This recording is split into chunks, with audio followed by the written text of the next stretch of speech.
नमस्कार।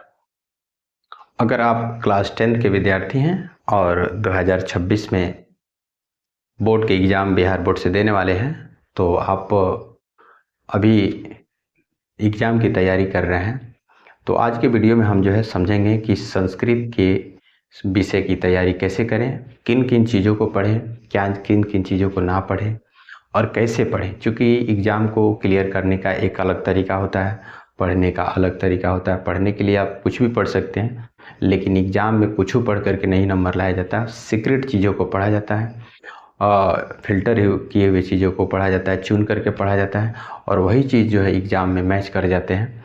तो आपको अच्छे से पढ़ना है और अच्छे से उसको जो है तैयार करके जाना है। उस तरीके से पढ़ना है जो आपके लिए एग्ज़ाम में आते हैं, तो वही चीज़ को पढ़ करके जाना है ताकि आपका रिज़ल्ट बेहतर हो सके।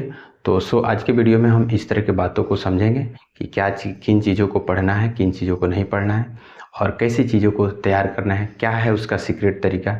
इन तमाम बातों को हम समझेंगे। तो चलिए वीडियो स्टार्ट करते हैं। बात कर लेते हैं कि क्लास 10 के विद्यार्थी हैं 2026 में अगर आप बैठने वाले हैं, मैं सेशन यहाँ 25 लिखा हूँ चूँकि आपको 25 के सेशन में एडमिशन है और आपको 26 में एग्ज़ाम देना है। तो इसका बात कर लेते हैं एग्ज़ाम पैटर्न का थोड़ा सा। तो इसमें आपको 100 ऑब्जेक्टिव है जिसमें 50 करने होंगे और बाकी जो है 50 नंबर के और होंगे।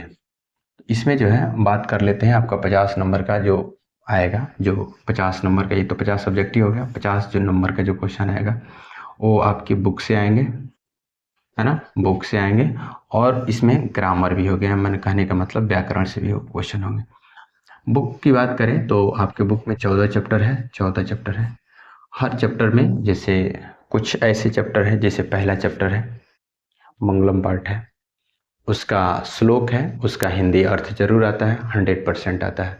चैप्टर जैसे 7 है, उसका जो है श्लोक आएगा, उसको अच्छे से याद कर लेना है। मैं स्पेशल जो भी बात बता रहा हूँ बिहार बोर्ड के लिए बता रहा हूँ। और जैसे मान लीजिए कि बृहद व्याघ्र है, इससे अच्छा खासा क्वेश्चन आ जाता है। जैसे पथिक की कहानी है, जैसे आलस कथा पर है, और आपका उसका ये वाला चैप्टर क्या बोलेंगे, पाटलिपुत्र है, इससे भी क्वेश्चन, पाटलिपुत्रम है, इससे क्वेश्चन आ जाएगा। तो ये सब चैप्टर से अच्छा खासा क्वेश्चन बन जाते हैं। जैसे मंदाकिनी नदी है, इस पर क्वेश्चन देखने को मिल जाएगा। तो इन सारे चैप्टर को आप अच्छे से पढ़ें और फिल्टर करके पढ़ें, पूरा चीज़ों को नहीं पढ़ें, उसमें जो छोटा छोटा है उसको पढ़ें और अच्छे से उसको याद करें, ठीक है ना। श्लोक वाला तो 100% आएगा। आपके बुक में 3 पहला चैप्टर है, 7वां है, 1-2 चैप्टर और है जिसमें आपका श्लोक है, उसका हिंदी अर्थ लिखना है। तो उसको अच्छे से पढ़ लीजिए, याद कर लीजिए। 2-3 बार लिखेंगे तो याद हो जाएगा। वो इतना कोई बड़ी बात नहीं है कि नहीं याद होगा, 2-3 बार लिखिए, याद हो जाएगा। तो उन सब चीज़ों को मैं आपको, इस बात का अगर आपको जानकारी होगा, फिर भी मैं आपको ये परिचय दे रहा हूँ कि आप उस चीज़ों को कर लें। बात कर लेते हैं कि उसका आंसर जो है, तो उसके आंसर को अच्छे से, छोटा छोटा आंसर को याद कर लें, इससे आपका रिजल्ट बनने में काफ़ी सुविधा होगा। जो भी क्वेश्चन होता है ऑब्जेक्टिव आपके बुक से ही बनाए जाते हैं, कोई बाहर का क्वेश्चन नहीं होता है। ये नहीं कि कई दूसरी जगह का क्वेश्चन ला कर दे दिया जाता है। बिहार बोर्ड में यही खासियत है कि जो भी उसके बुक में कंटेंट है उसी से वो क्वेश्चन तैयार करता है, बाहर से क्वेश्चन नहीं तैयार करता है। तो ये सब बातें हैं, इसको आप अच्छे से, 14 चैप्टर हैं, अच्छे से पढ़ें, 1-2 बार पढ़ें, याद हो जाएगा। व्याकरण में बात करें तो इसमें आपका मान लीजिए समास से क्वेश्चन आ जाएगा, एक जो है अनुवाद से क्वेश्चन देखने को मिल जाएगा, अनुवाद, है ना, अनुवाद से भी क्वेश्चन देखने को मिल जाएगा, समास से, फिर संधि से क्वेश्चन देखने को मिल जाएगा, है ना। तो और भी है, जैसे संधि विच्छेद से भी क्वेश्चन आ जाएगा, है ना, संधि विच्छेद से क्वेश्चन आ जाएगा, संधि से क्वेश्चन, समास से, है ना, अनुवाद से, है ना। एक जो है आपका आ जाएगा, ये पत्रम आ जाएगा, माने एक लेखन आ जाएगा। एक जो है निबंध आ सकता है, हाँ, हिंदी निबंध, देखिए संस्कृत में निबंध भी आता है। जैसे मान लीजिए जैसे होली पर निबंध आता है ना, प्रदूषण पर आता है, तो हिंदी में लिखना होता है, लेकिन संस्कृत में भी निबंध आते हैं।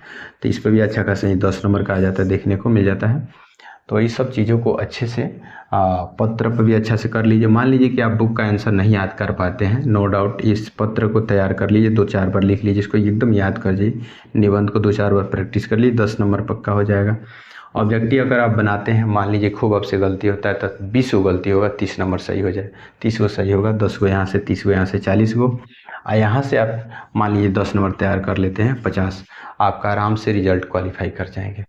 तो मैं जो है तरीका बता रहा हूँ, तरीके से फॉलो करें और इन चीज़ों को पढ़ें, अच्छे से पढ़ें। इससे क्या होगा कि जब तक आप सीक्रेट तरीके को नहीं समझेंगे तो हमेशा पढ़ते रह जाएंगे, और बाकी पढ़ते पढ़ते आप समझ में करते हैं कि कितने लोग पढ़ते पढ़ते किसी और रास्ते पर आ जाते हैं।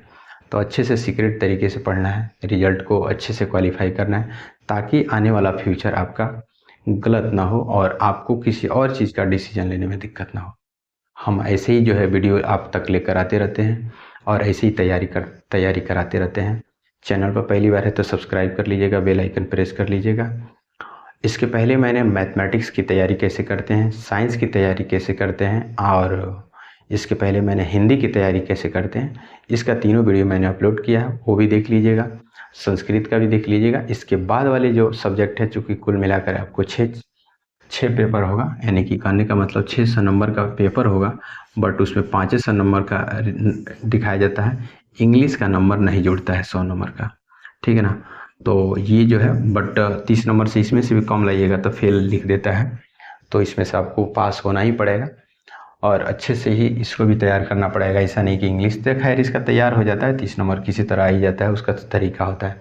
100 ऑब्जेक्टिव 50 ऑब्जेक्टिव करने होते हैं, तो इस पर भी हम चर्चा कर लेंगे। तो बाकी संस्कृत पर आपका ये विचार था, बाकी आप क्या समझते हैं वो कमेंट बॉक्स में बताइएगा। चैनल पर पहली बार सब्सक्राइब कर लीजिएगा, बेल आइकन प्रेस कर लीजिएगा। मिलेंगे कोई नए अपडेट के साथ, नए सब्जेक्ट के साथ। तब तक के लिए बहुत बहुत